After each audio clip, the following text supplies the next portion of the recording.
Welcome to the Commonwealth Matters. I'm Richard Nelson, your host. Controversy is swirling around the Beshear administration regarding disaster relief funds being sent to the wrong people not affected by tornadoes in West Kentucky. Joining us to talk further is State Treasurer Allison Ball. Allison, welcome to the Commonwealth Matters. Thank you. It's good to be here. Hey, back in February, your office was contacted by 192 people, or no, that was how many checks that were sent to the wrong people. But you started getting phone calls from people who were getting these checks from the state government who were not affected from the tornadoes. Right. Team Western Kentucky Tornado Relief Fund has raised some $52 million the last time I checked.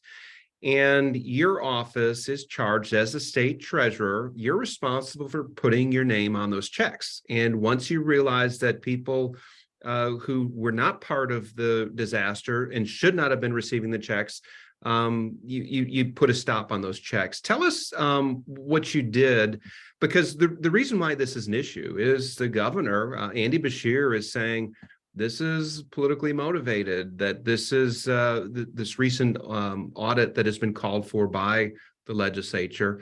Tell us what you did, if you would, in the beginning, once you learned that those checks were being sent to the wrong people. Sure. And I can walk you through this whole process because it actually begins earlier than February. So when the Western Kentucky tornadoes hit, now about a little over a year and a half ago, when that happened, we began trying to look at the account that the governor set up, which he called at the time the Western Kentucky Relief Fund. And I'm sure you remember he was soliciting individuals from all over the world to contribute to provide relief for people impacted by the tornadoes. And we began to get checks, from generous people all over. We actually got a check, $100,000 check from the country of Taiwan. So we had good-hearted people from all over the world who were trying to contribute to help. Incredibly generous and wonderful of all these people to do that. But I began to get some concern as I was looking at the account that there really weren't any procedures or oversight structures in place, because this was unusual. The government is not really a charity. We don't solicit funds from the public to distribute to other people. We're just not set up that way. So I began to look at it, and like I said, I just had some concerns. There really wasn't a process to be able to handle these checks and payments very well. So I remember I began to ask some questions of the Public Protection Cabinet, which is the entity the governor put in charge of the relief funds. And we actually had some back and forth for a while, and they did put some guardrails in place temporarily. But one thing I asked for at the time was for there to be an audit of those funds. I'm a big believer in transparency. I'm running for auditor right now. I really do believe in making sure money goes where it's supposed to, processes are correct. So way back when, before anything ever happened, I asked for an audit of these funds just to ensure that everything is going exactly where it should. Also because this is novel. This is not something the government has done really in the past. It's a new thing to do. And I got an answer back from the Public Protection Cabinet with a very clear no, we don't want to do an audit. And so that's kind of where it stood for a little while. I then began to ask the members of the General Assembly, like, hey, we need to be looking at this because, like I said, it's very unusual. It wasn't appropriated by the General Assembly, which is how constitutionally money is spent in Kentucky. So there were all kinds of issues with this being very unusual. Well, I began to get really concerned last December because most of that money actually had sat in the bank account, and I was keeping an eye on it for all of that period of time. Some money went out originally to pay for funerals, which is entirely appropriate and good expense. But most of that money, after those payments were made, just sat there for a long time. So we had about $35 million in the Western Kentucky Relief Fund as of last December. And then we got instructions from the Public Protection Cabinet that they wanted to issue 10,000 $1,000 payments. So it's quite a bit of money going out to individuals. In fact, actually, I'm sorry, it was quite a lot of money. It was the amount of $10 million going out at that point in time. So it was a lot of money in $1,000 increments. So we delivered those to the Public Protection Cabinet, and they then issued it to people who they determined were people who were impacted by the tornadoes, because that's their job, is to identify those individuals. So we made that happen, and we're somewhat encouraged that there was money actually going out of the account, because I'm from Eastern Kentucky. I saw what the floods did in my region, and if you're impacted by a natural disaster, you probably need money as soon as possible. So this was about a year later when we finally got instructions for some of this money. And almost immediately, so in December, we began to get notifications from individuals saying to us, hey, I just got this check. I don't know why I got it. Somebody who goes to church with my in-laws in Campbellsville told me, hey, I got a relief fund check. I don't know why I got it. I wasn't impacted by the tornadoes.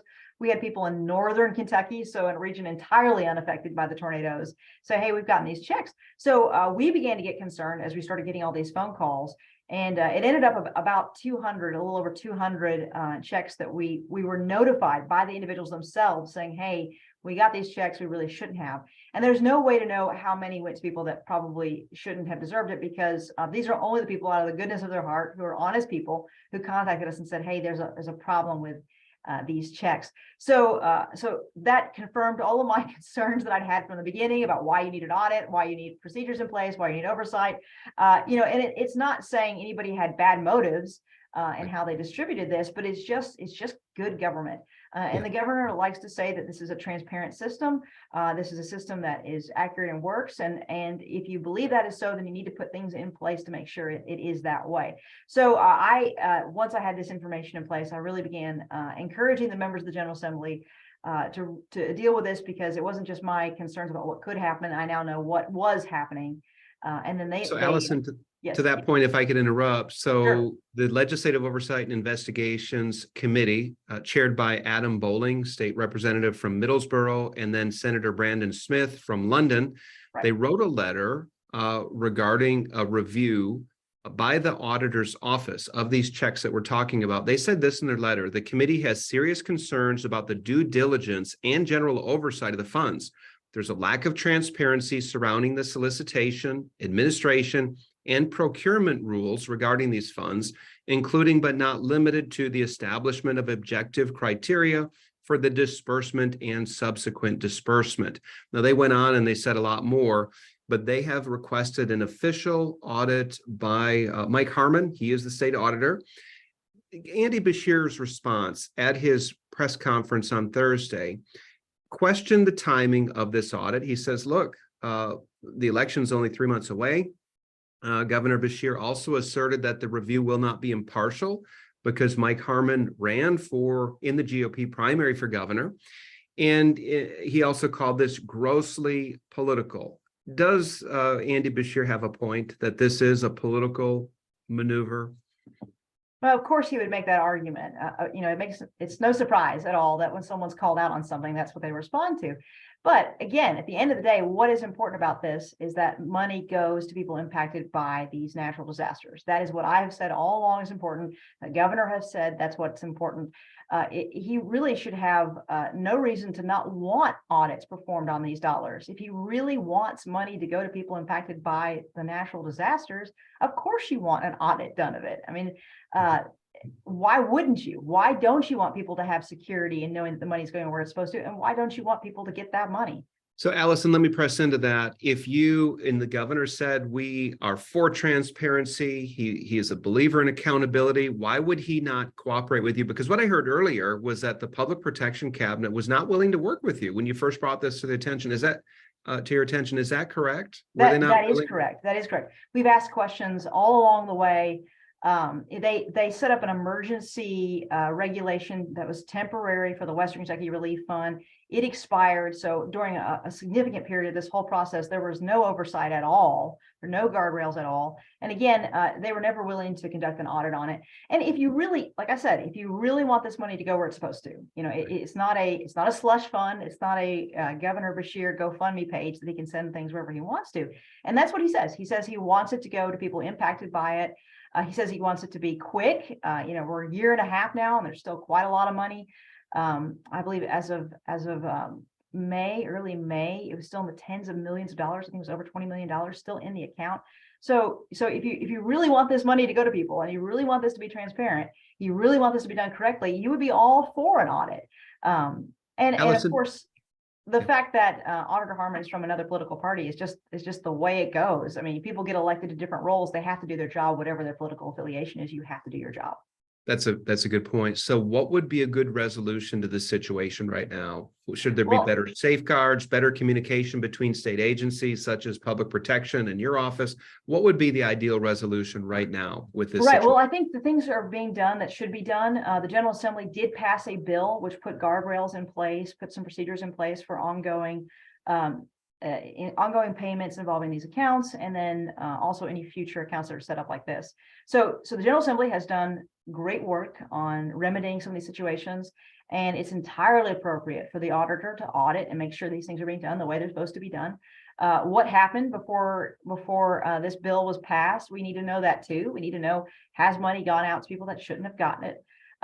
This is all good government. This is all transparency. This is all making sure that you're doing things properly. This is exactly the way that you want things to proceed. The General Assembly responds, the auditor responds, and I would encourage the governor, don't make this political. Just do what you say. You want this to go to people that were impacted by the natural disasters. You want there to be transparency. You want the public who you solicited to give this money to you, you want them to feel confident that it's being used the way it's supposed to be used. So this isn't a hyper political issue. This is, everyone can work together on this one and say, yes, we want to make sure this is done the right way. It's novel, it's unusual, it's not a typical thing for government to do. So that being the case, you have to make sure it's all being done the right way, because this is new territory for all of us. When you do something like that, you have to do audits. You have to make sure there's guardrails in place. And I would encourage the governor, all of us work together and make sure it's going where it's supposed to. Very good. Allison Ball, thank you for your good work on this issue. Keep up the good work. God bless you.